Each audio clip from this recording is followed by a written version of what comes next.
Nagbabalik ang PTV Balita ngayon.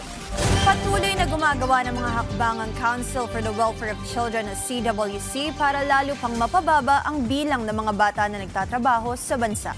Ayon kay CWC Executive Director Undersecretary Angelo Tapales, bumaba ng 40% ang child labor sa bansa buhat ng magsimula ang administrasyon ni Pangulong Ferdinand R. Marcos Jr. Katumbas ito ng 509,000 noong 2024. Ilan sa mga dahilan ng pagbaba ay ang pinalakas na government intervention at multi-sector partnership na layong masigurong pumapasok sa paaralan ang mga bata.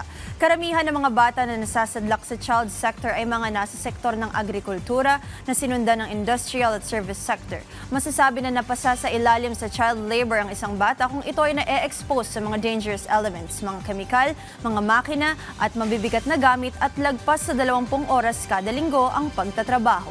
May paalala rin ng CWC sa publiko sa oras na makakita na mayroong bata sa nasasadlak sa child labor.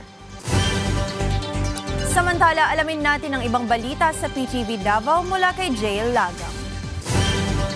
Mayong adlaw, arestado ang duha ka mga individual human nga nagpakaaron ingnon nga mga opisyal sa Department of Public Works and Highways kon DPWH sa Davao City. Ginatud sa gipahigayong operasyon sa Criminal Investigation and Detection Group kon CIDG. Gidakop ang duha ka mga individual tungod sa kasong usurpation of authority ug falsification of public documents. Human nga nagpaila nga dunay gahom sa pondo sa mga ahensya sa pag-inspeksyon sa mga proyekto sa Davao City. Tungod niini, nagpasidaan ang DPWH sa publiko nga mahimong alerto. Batok sa mga taong nagpailang opisyal sa DPWH aron nga makigtransaksyon bahin sa mga proyekto sa mga ahensya. Nagpasidaan sab ang opisyal batok sa gitawag nga mga skalawag sanglit. Dili magduha-duha ang ahensya nga kasuhan sila ugaling masakpan ang ilang mga modus. Naghatag og 6,000 ka mga food packs ang Philippine Amusement and Gaming Corporation kon PAGCOR alang sa mga residente sa Rion 12 nga naapektuhan sa magnitude 7.8 nga linog. Nasa 3,000 ka mga food packs ang gipangapod-apod sa mga naapektuhang pamilya sa General Santos City.